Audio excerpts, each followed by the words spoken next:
नमस्कार, विजेताच रेसिपीजमध्ये तुमचं सर्वांचं स्वागत आहे.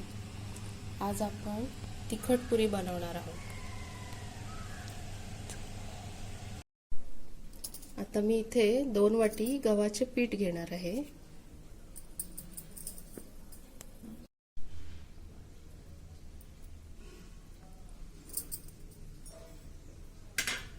आता आपण यामध्ये मसाला टाकूया.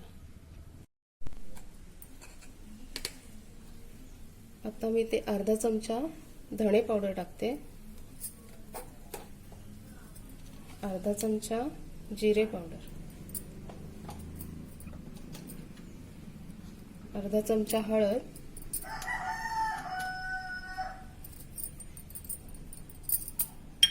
थोडासा ओवा असा क्रश करून टाकते.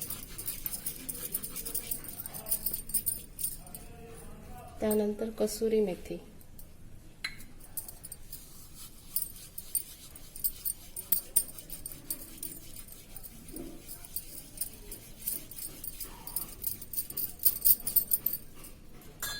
त्यानंतर अर्धा चमचा लाल तिखट. आता आपण हे सर्व मिक्स करून घेऊया. आपण ही तिखट पुरी चहात खाऊ शकतो किंवा अशीच पण खाऊ शकतो. तुम्ही कुठे बाहेर फिरायला गेलात की पण तुम्हाला घेऊन जाऊ शकता तुम्ही.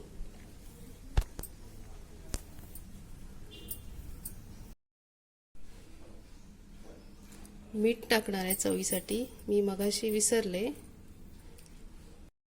आता आपण थोडं थोडं पाणी घेऊन मिक्स करणार आहोत.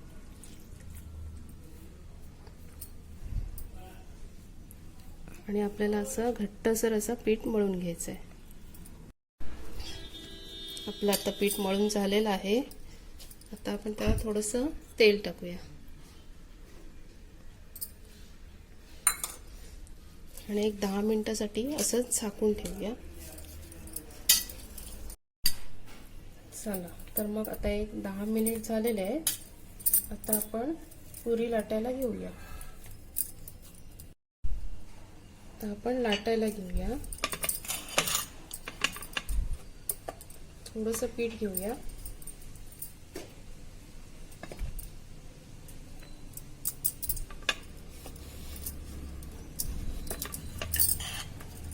पीठ घ्यायची गरज लागली तरच घ्या.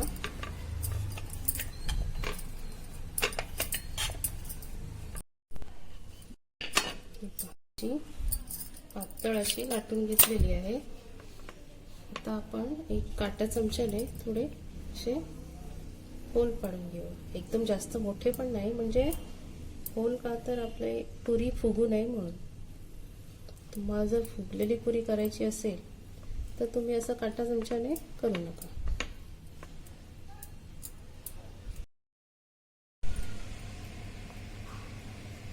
मी असं दोन्ही साईडून काटा चमचा मारलेला आहे, म्हणजे आपली पुरी फुगणार नाही.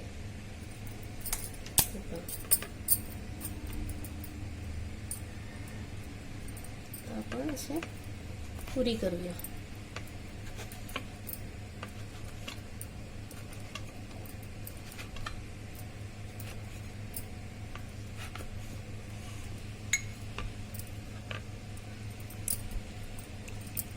अशाच सर्व करून घेऊया. आता आपण काटा चमचा न मारता आपण अशा पुऱ्या करून घेणार आहोत. म्हणजे आपण दोन्ही प्रकार करणार आहोत, एक फुगलेली पुरी आणि एक अशी कुरकुरीत न फुगलेली.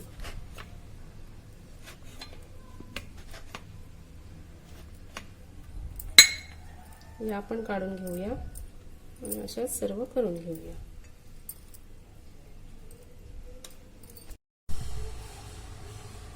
आता आपलं तेल चांगलं तापलेलं आहे. आता आपण पुऱ्या तळायला घेऊया.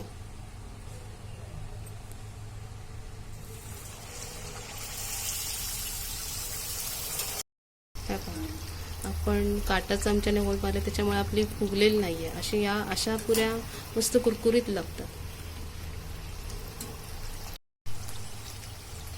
बाहेर पाऊस पडतोय, कांदा भजी करायचा कंटाळा आलाय, मग काय करणार?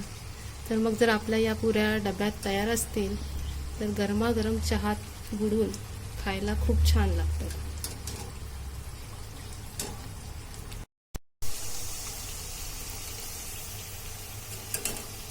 कुरकुरीत अशा पुऱ्या आता तयार झालेल्या आहेत.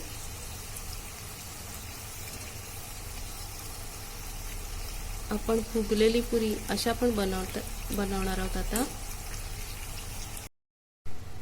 आता आपण या पुऱ्या तळणार आहोत.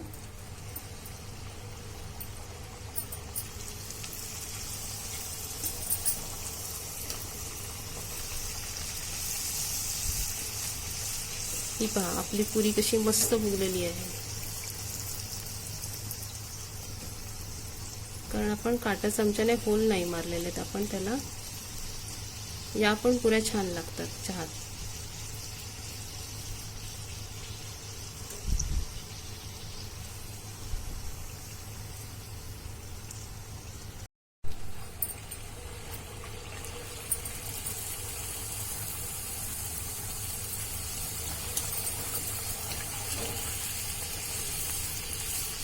मस्त टम्म फुगतात आपल्या पुऱ्या. आता आपण या अशा सर्व तळून घेणार आहोत. चला, तर मग आपली पुरी, तिखट पुरी तयार झालेली आहे. तुम्ही नक्की करून बघा. चहात पण खूप छान लागते आणि अशीच पण छान लागते. आपली अशी बघा, ही पण मस्त टम्म फुगलेली आहे आणि आपण ही न फुगवलेली केलेली आहे. ही पण मस्त कुरकुरीत लागते. तुम्हाला जर माझी रेसिपी आवडली असेल तर लाईक करा, शेअर करा आणि सबस्क्राईब करा.